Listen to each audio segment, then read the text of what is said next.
Well, thank you very much, and thank you, Rakesh, for your introduction. It is wonderful to see all of you here today.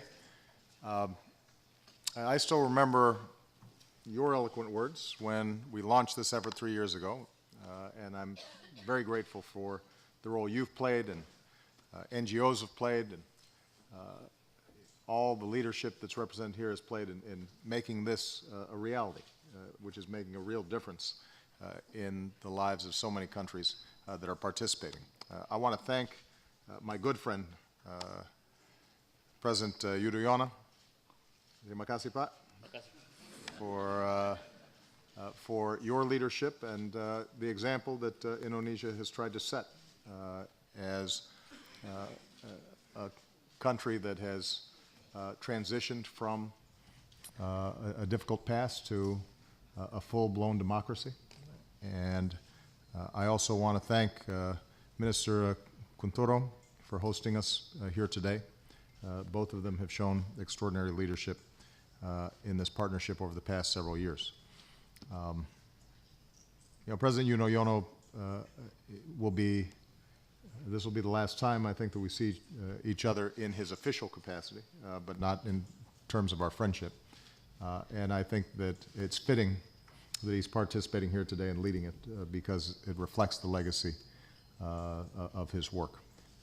And I also want to acknowledge my dear friend, President Peña Nieto of Mexico, as well as President Zuma of South Africa, who have agreed to lead the partnership in the coming year.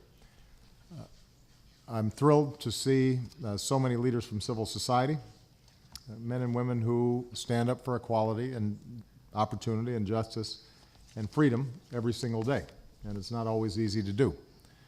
Yesterday, I had a chance to speak about the importance of supporting civil society across the globe, because throughout history, progress has always been driven by citizens who have the courage to raise their voices and imagine not just what is, but what might be, and then are willing to work to bring about the change that they seek.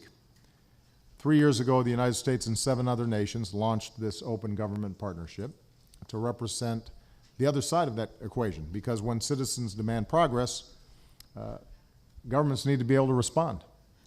And in a new millennium flush with technology that allows us to connect with a tweet or a text, citizens rightly demand more responsiveness, more openness, more transparency, more accountability from their governments.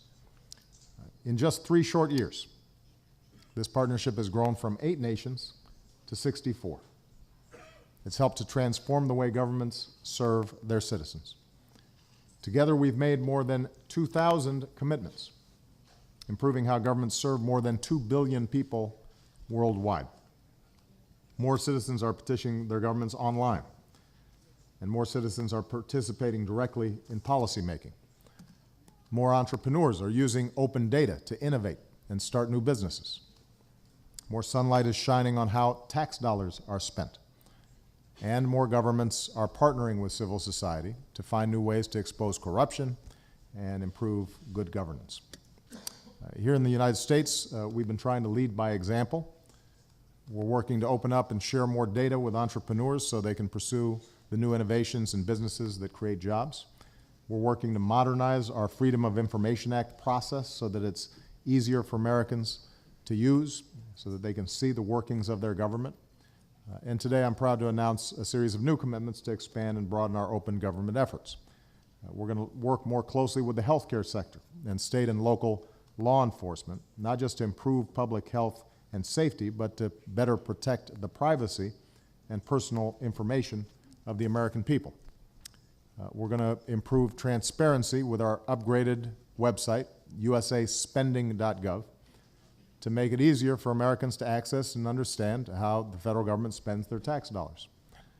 We're going to collaborate more closely with the private sector and the best minds in our country so that when we design websites or technologies to better serve the public, we're benefiting from the best of American ingenuity and the latest technologies. And because we know that education is a cornerstone for progress, if we want good governance, we need an educated and informed citizenry. we're going to do more to help people in other countries, especially students, access the incredible online educational tools and resources that we have here in the States.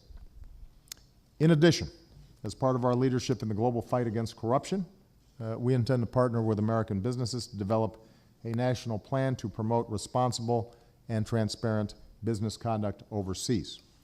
We already have laws in place. They're significantly stronger than the laws of many other countries, but we think we can do better. And we think that ultimately it will be good for everybody, including business, because when they know there's a rule of law, when they don't have to pay a bribe to ship their goods or to finalize a contract, that means they're more likely to invest, and that means more jobs and prosperity for everybody. As we look ahead, I believe that continuing this global fight against corruption has to remain a central focus in this partnership. It's an area where we can expand our efforts. Corruption is not simply immoral. From a practical perspective, it siphons off billions of dollars from the public and private sectors that could be used to feed children or build schools or build infrastructure that promotes development. It also promotes economic inequality. It facilitates human rights abuses. It fuels organized crime and terrorism and ultimately instability. Passing anti-corruption laws is necessary, and then those laws have to be enforced so that those who steal from their people are held accountable, and so citizens have faith that the system is not rigged and that justice will be done. We need to do more to track down the proceeds of corruption and prevent our legal and financial systems from becoming safe havens for money gained through bribes or fraud. And we need to do more to ensure transparency and accountability in industries that can be especially vulnerable to corruption, such as the extraction of natural resources. That's not just good for businesses, it helps support development in countries that depend on these industries for growth and for jobs. In all of these efforts, as governments, we're going to have to deepen our partnerships with civil society. As I announced yesterday, I've directed the U.S. government to elevate its engagement with civil society groups around the world.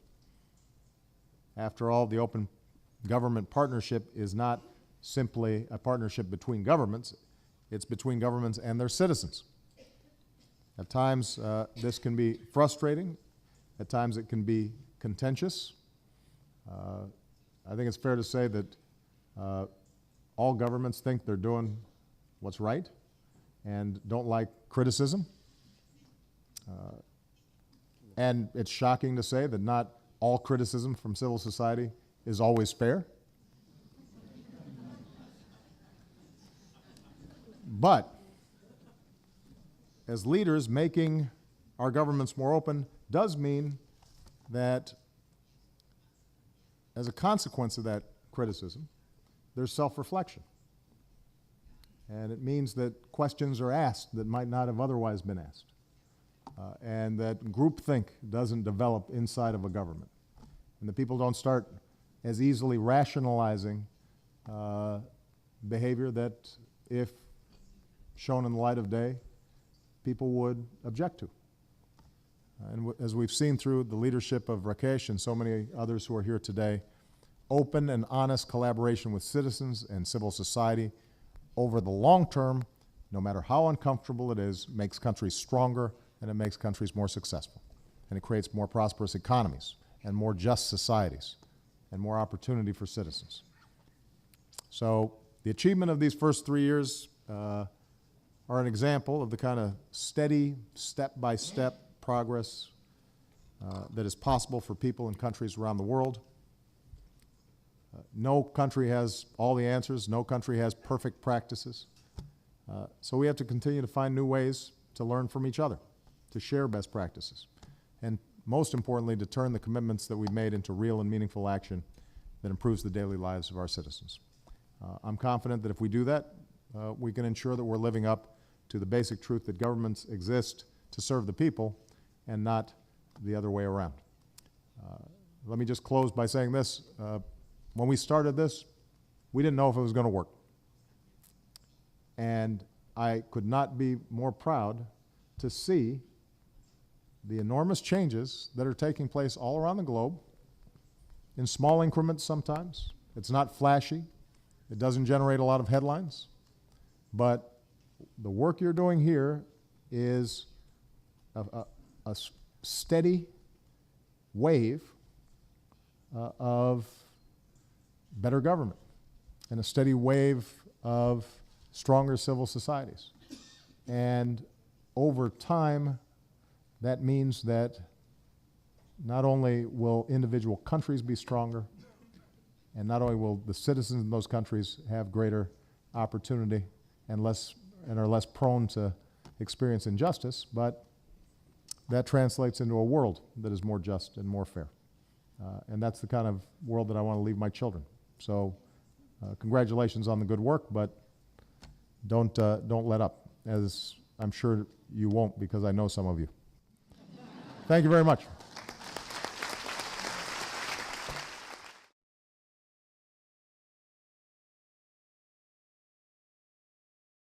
Played in making this a reality, which is making a real difference in the lives of so many countries that are participating. I want to thank my good friend, President Yudhoyono, for your leadership and the example that Indonesia has tried to set. President Yudhoyono